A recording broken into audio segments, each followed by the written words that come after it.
Pernah gak kamu jalan-jalan ke museum? Jejak agung masa lalu tertinggal dalam batu dan arca. Peradaban Hindu-Buddha meninggalkan warisan tak ternilai di bumi Nusantara. Di balik kaca-kaca besar dan benda-benda kuno itu, ternyata ada cerita seru banget. Kali ini, yuk kita cari tahu gimana sih pengaruh Hindu-Buddha masuk ke Indonesia lewat koleksi keren yang ada di museum.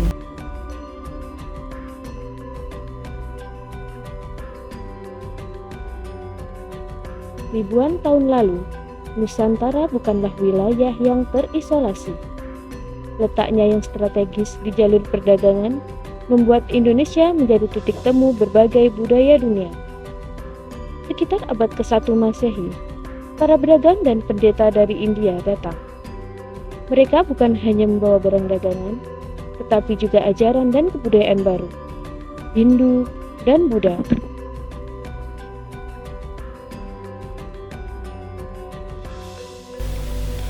Kerajaan-kerajaan di Indonesia seperti Kerajaan Kutai di Kalimantan Timur,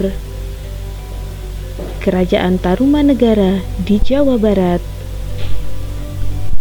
Kerajaan Sriwijaya Sumatera Selatan, Kerajaan Singosari dan Kerajaan Majapahit di Jawa Timur menjadi bukti keberadaan Hindu-Buddha di Indonesia.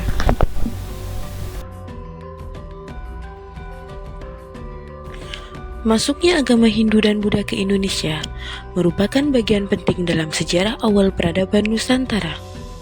Bukti pertama dari pengaruh Hindu-Buddha ditemukan melalui peninggalan-peninggalan arkeologis dan tulisan kuno yang tersebar di berbagai daerah. Salah satu bukti tertua adalah Prasasti Yupa yang dapat kita lihat di Museum Nasional. Prasasti ini ditemukan di Kutai, Kalimantan Timur. Prasasti ini diperkirakan berasal dari abad ke-4 Masehi dan ditulis dalam huruf Pallawa serta berbahasa Sanskerta, menunjukkan adanya pengaruh kuat dari India. Isinya menceritakan tentang Raja Mulawarman, seorang raja yang menganut ajaran Hindu dan sangat dermawan terhadap para Brahmana.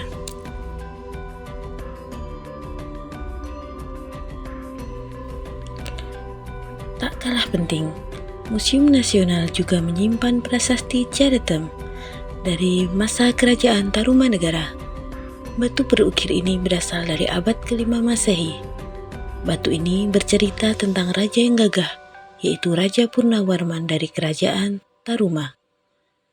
Prasasti ini menggunakan huruf Pallawa dan bahasa Sanskerta, serta tapak kaki pada sisi lainnya, dua unsur yang menunjukkan pengaruh budaya Hindia.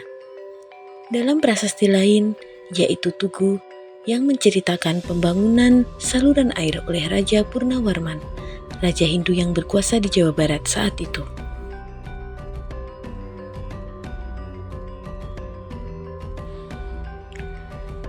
Di tengah hiruk-pikuk kota Jakarta, berdiri sebuah bangunan yang menyimpan jejak peradaban Nusantara, Museum Nasional Indonesia. Di dalamnya tersembunyi harta karun sejarah, ratusan arca dan patung yang menjadi saksi bisu kejayaan masa lalu. Salah satu koleksi yang paling mencuri perhatian adalah arca Ganesha, dewa berkepala gajah yang melambangkan kebijaksanaan. Terbuat dari batu andesit, arca ini berasal dari abad ke-9, masa ketika ajaran Hindu berkembang pesat di Jawa.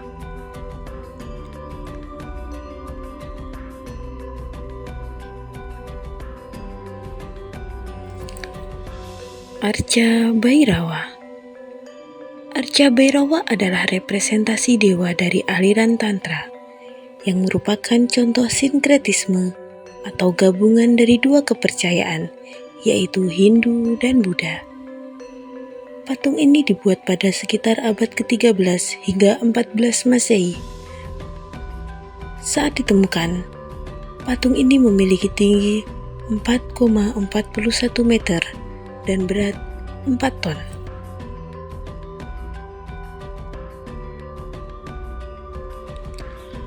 Patung Prajna Paramita. Dia adalah Mona Lisa dari Jawa. Sikap tubuhnya memancarkan ketenangan. Patung Prajnaparamita ini merupakan sosok dewi penting dalam agama Buddha Mahayana. Dia dianggap sebagai dewi ilmu pengetahuan dan kebijaksanaan. Patung Prajnaparamita dibuat pada masa Raja Hebat Kertanegara dari Kerajaan Singosari pada sekitar abad ke-13. Raja yang tak takut menentang dominasi Mongolia dan aktif menggalang kekuatan dan persekutuan regional. Periode kerajaan ini ditandai dengan seni arca yang tinggi. Patung-patung dibuat dengan tingkat detail dan kehalusan yang menakjubkan.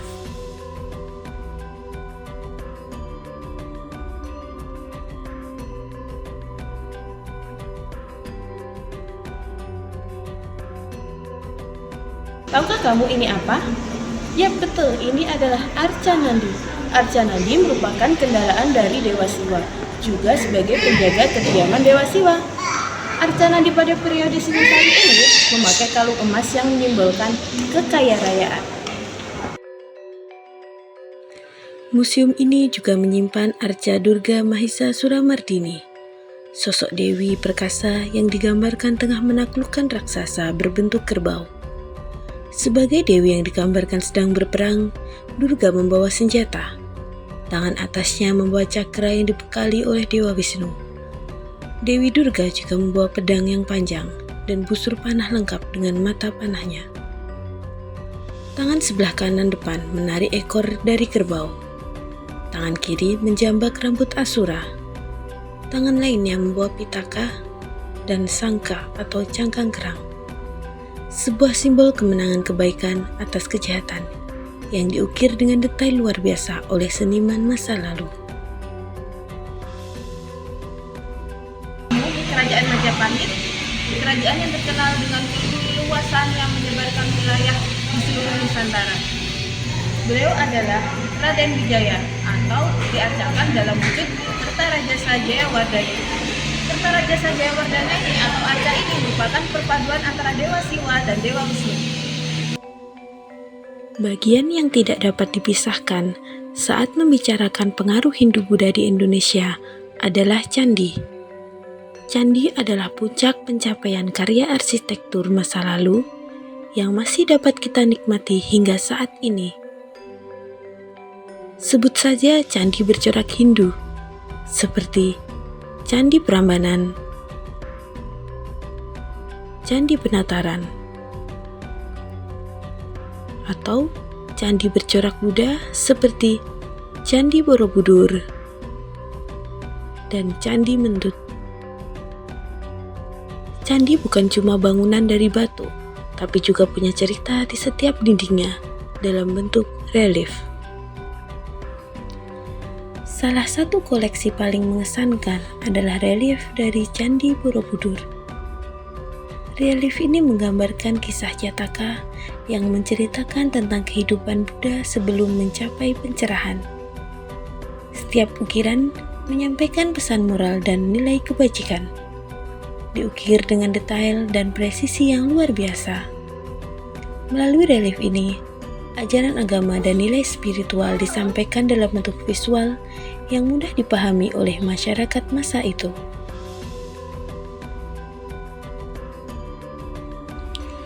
Walau ribuan tahun sudah berlalu, pengaruh Hindu-Buddha masih ada hingga sekarang. Jejak-jejaknya masih hidup dan bernapas dalam kehidupan modern bangsa Indonesia. Di Bali misalnya, kamu masih bisa melihat upacara keagamaan yang berasal dari ajaran Hindu. Banyak tarian, seni ukir, dan bahkan batik yang punya motif candi atau dewa-dewa.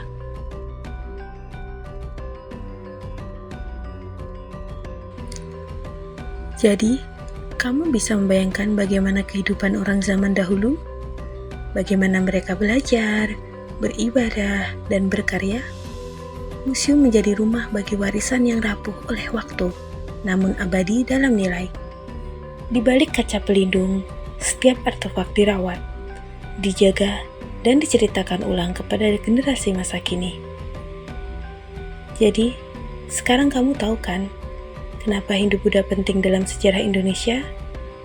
Kita bisa belajar banyak dari masa lalu lewat benda-benda yang dijaga di museum. Yuk, kapan-kapan ajak teman atau keluargamu ke museum. Siapa tahu kamu bisa menemukan cerita menarik dan jadi makin cinta sama sejarah Indonesia. Kunjungi museum, dengarkan kisah yang mereka simpan, dan biarkan diri kita tersambung dengan akar sejarah bangsa. Memahami masa lalu adalah kunci membangun masa depan.